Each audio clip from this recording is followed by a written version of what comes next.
अब मैं केवल अगर जो इस सर्वे ने डेटा दिया है उसको आधार मान के हम लोग बात करते हैं। अगर ये सर्वे ठीक दिशा में है और ये कह रहा है, और मैं इसको कॉशियस सर्वे पहले भी कहा, फिर कहूंगा ये कॉशियस सर्वे है। अगर इतना कॉशियस सर्वे 2% गैप पर ले आया है बीजेपी और टीएमसी को, लॉजिकल कंक्लूजन ये कहेगा कि भारतीय जनता पार्टी को मेजॉरिटी मार्क ब्रीच करना चाहिए। मतलब ट्रेजेक्टरी डाउनवर्ड टीएमसी की है, अपवर्ड बीजेपी की है। आप भी कह रहे हैं बहुत बड़ा चंक वोटर का वो साइलेंट है, तो ये समझ ये कहेगी कि वो बड़ा हिस्सा बीजेपी का होना चाहिए, क्योंकि डर है तो वो बीजेपी को वोटर होगा। बिल्कुल सौरभ, वो उनकी चुप्पी, अगर वो टीएमसी के पक्ष में होना होता तो वो खुलकर बोलते। उस कंडीशन में उन्हें चुप रहने की जरूरत नहीं है। वो नहीं बोल रहे हैं, और वहाँ भी नहीं बोल रहे हैं। जैसे बीजेपी के कॉल सेंटर से जितने फ़ोन जाते हैं, फ़ोन कॉल्स, बाकी किसी भी राज्य में अभी भी जहाँ पे चुनाव हो रहा है, कभी कोई नहीं कह रहा है कि बीजेपी वहाँ पे वोटर्स अपना ओपिनियन नहीं दे रहे हैं। लेकिन बंगाल वाले के बारे में बताया जा रहा है कि वहाँ के कॉल सेंटर का जो फीडबैक है उसमें ज़्यादातर यही आ रहा है कि वो चुप रहना पसंद कर रहे हैं, वो अपनी राय नहीं रख रहे हैं। मतलब ये कि वहाँ का जो इस्टेब्लिशमेंट है वो उससे अलग ओपिनियन रखना चाह रहे हैं, अन्यथा बहुत आसानी के साथ बोलते।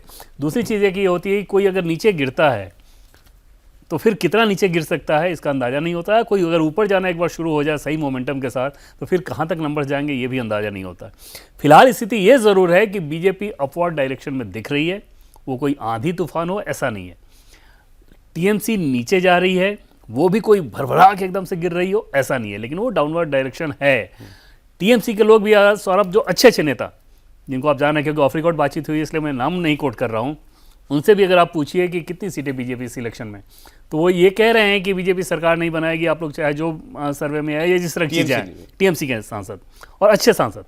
लेकिन वो साथ ये कह रहे हैं कि बीजेपी 100 क्रॉस नहीं करेगी।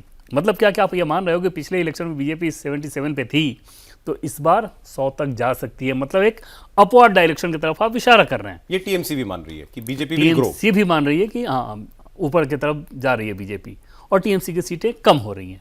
अब कम होने में वो कितना कम हो जाए, ज्यादा होने में कितना ज्यादा चला जाए, ये तो समझ में आता है कि चलिए भी टीएमसी वाले ये तो नहीं कहेंगे कि बीजेपी की सरकार आ रही है, तो लेकिन वो ये मान रहे हैं कि हम कम होंगे, बीजेपी बढ़ेगी।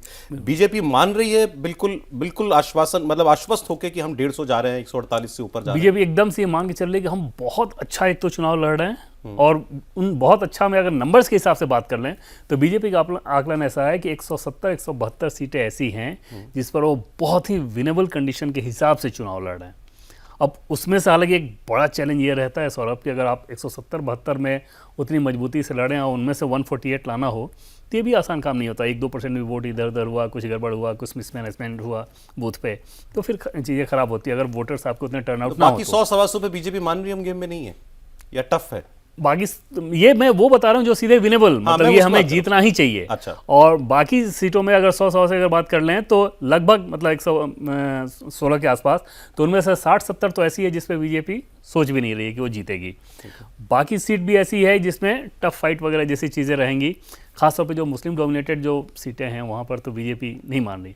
जैसे 50% से ज़्यादा अगर है, मालदा में 50% से ज़्यादा है, तो कितनी सीटों पे जीतो? कई कंस्टिट्यूंसी ऐसी है जहाँ 75% से ज़्यादा है। मोटा मान लें बीजेपी 200 सीटों में गेम में मानती है अपने आप को लगभग। हाँ, इसमें से उसको 150 लाना है, 150 लाना है जीत के लिए। 148 चाहिए नंबर, और वो उसको लग रहा है कि हम ले आएंगे, वो उसको एकदम से लग रहा है कि लेके आएंगे। और इस बार का जो बीजेपी का चुनाव लड़ने का तरीका अगर आप देखें सौरभ, तो एकदम से लग रहा है कि माइक्रो मैनेजमेंट, हर बूथ पे उसकी ताकत तैयार है, वहाँ उसके वर्कर तैयार है। पिछली बार तो बहुत सारे बूथ पे बूथ एजेंट तक नहीं थे, वो सारी चीज़ें हो गई हैं।